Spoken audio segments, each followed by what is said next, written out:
Men make moves. Sucker stand still. NDSV.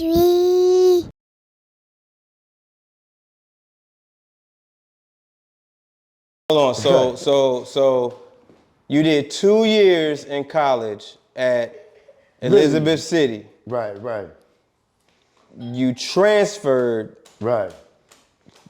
and so now you're a junior. A junior. Supposed to be a junior, but when you transfer, you lose some credits. Okay, so still a Basically. sophomore. Yeah.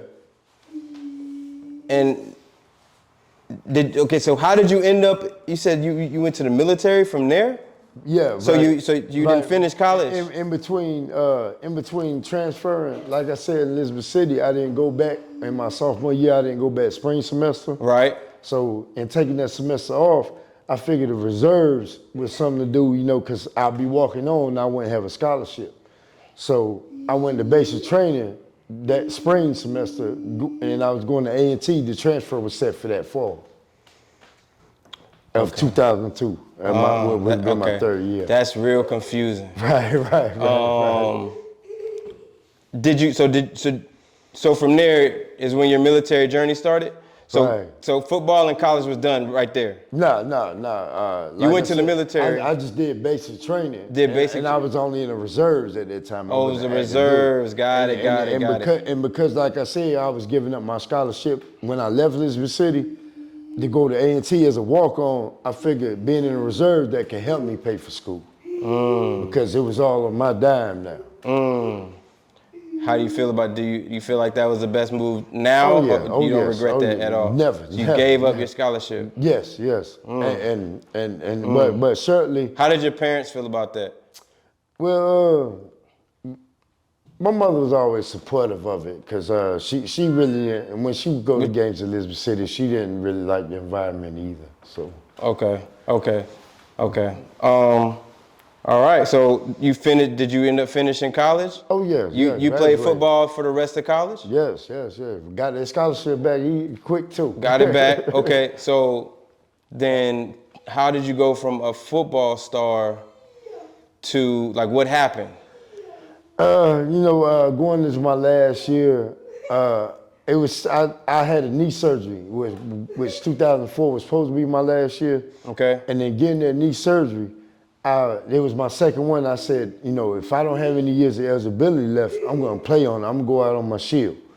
And you're gonna what? Go out on my shield. Meaning what? Like if my knee messed up, I don't care if I'm falling out, my leg break off. You're gonna get this last chance, everything. It's still gonna happen. I'm not gonna get surgery. I'm just gonna go through with it. And they told me 3 times, gave it to me in writing, 3 more times that I had another year left. You had another year of eligibility to play. Because I was supposed to have a medical red shirt that they had, and a week and a half before the Aggie Eagle Classic, they tell me, "Oh, we made a mistake. Your eligibility's gone." What? Yeah. Is that something sounds illegal about that? So you mean to tell me that they told you that you were eligible this whole time? Then when it came time to actually... Week and a half, we finished in camp. They told you they made a mistake. The assistant athletic director, which his name, Willa Brown. Who? His name is Willa Brown. Okay. He was at North Carolina A&T. He's alumni, but I don't know what he really had against me because it boiled out to be something personal. But I don't know what it was. How do you know it was something personal if you don't know what it was? Because I'm listening to, I'm going to people asking them to, can I get a copy of this statement and this, don't give him nothing. He's telling my mother, This guy's telling people don't give you anything. Telling my mother when she called asking why I lied, I don't show up for workouts. My grades are bad and, my coaches. How were your grades? Is any of this facts? None of this is facts. Grades were good? I graduated with a 3.1 from A&T. Okay. Now, damn, so when that happened, your football dreams is crushed. Is there any type of depression that kicks in? Severely. Because anybody that has dreams of any level of going to a higher level, especially a professional level, right? They always say you have a backup plan, but I could be a witness for any one of my fellow athletes out there. there ain't no backup plan. When you say I want to go pro, that's what you want to do. Right. And when it doesn't happen, that detachment, then that next season that rolls around, and it's like, oh, I'm not doing this anymore. It's a shock. It's a shock. It sends you to a place like dark to where I ain't like, even to a point where this is what kept me from going over the edge in my life. And it's like, fuck it. Football is what kept you from going over the edge. Yeah, and it's like, fuck it. It's no longer there. What the fuck? Fuck it. And right. like, Now, what gave you the strength to finish school then? Because this happened before you finished, so you heard the news, you still got to finish school. I was already set to graduate the semester that I decided to come back. Like, I already had my credits and everything, but when I found out through a loophole, I could get 2 more degrees because the classes were the same at A&T at that time. And I had 1 more year eligibility left. It was like, why not just get them all, right here?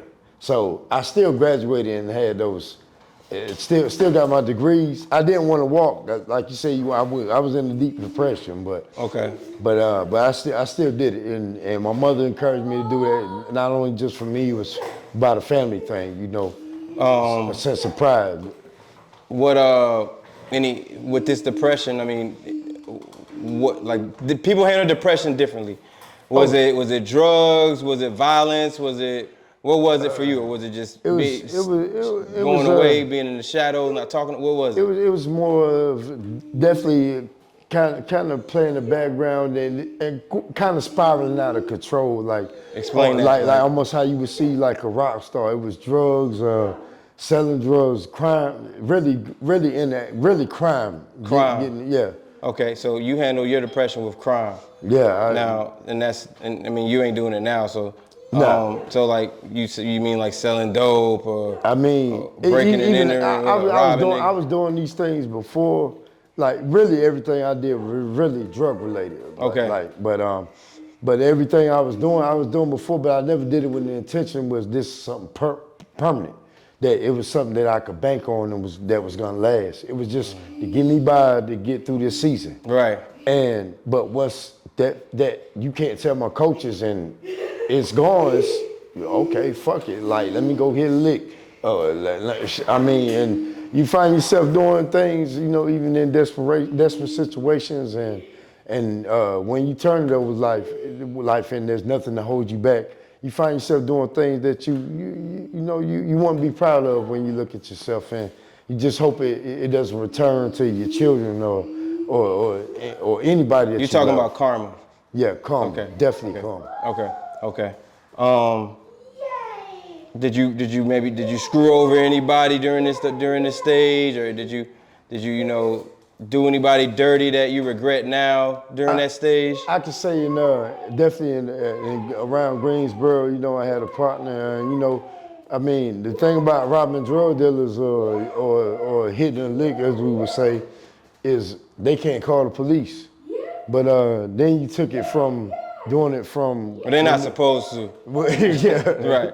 Yeah, but then you take it from a point of view where it's okay. I'm doing it when they're not home. So okay, fuck it, armed robbery, get down and lay down. The thing that changed me from that was one experience where somebody called my bluff, and I found out that wasn't me. You pulled out on them, and they were like, "Just shoot me," and you. We had him, and we had to tell him to open up the safe, get a code, and he had a pregnant girlfriend, and I'm the one, on her, and I'm like, yo, I'm blowing your bitch brains out, and that nigga said, do it. And he was like, what you say? Yeah, cause that nigga, that's dumb murder, that's selection. They give you the chance shit for that, and I'm like, nigga, give it up, nigga, I said do it. And, nah, that ain't for me. Right. That part ain't me. Now the question is, what was their relationship like after? Because I don't even. You just told this man to kill me. He ain't do it, but yeah. Okay, so you went through that spiral, man. That ain't work out. Right. Then you went full force into the military? Went straight active duty. But Okay, what branch were you in? I went Army. Okay, you went in the Army. Right. Okay. And even in doing that, it was still during that phase of depression that where you're not yourself, to the point where I woke up on active duty at Fort Gordon in Augusta, and it was like, nigga, what the fuck are you doing? Like, where are you at?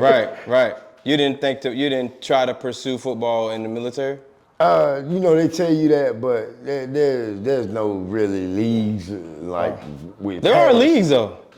Nah, not for football. Basketball, Oh, okay. baseball, Oh, you okay, can do okay, those, okay. but football, I might be mistaken nah, then. Okay. The flagship that the units do is Right. So, how many years did you end up doing in the Army?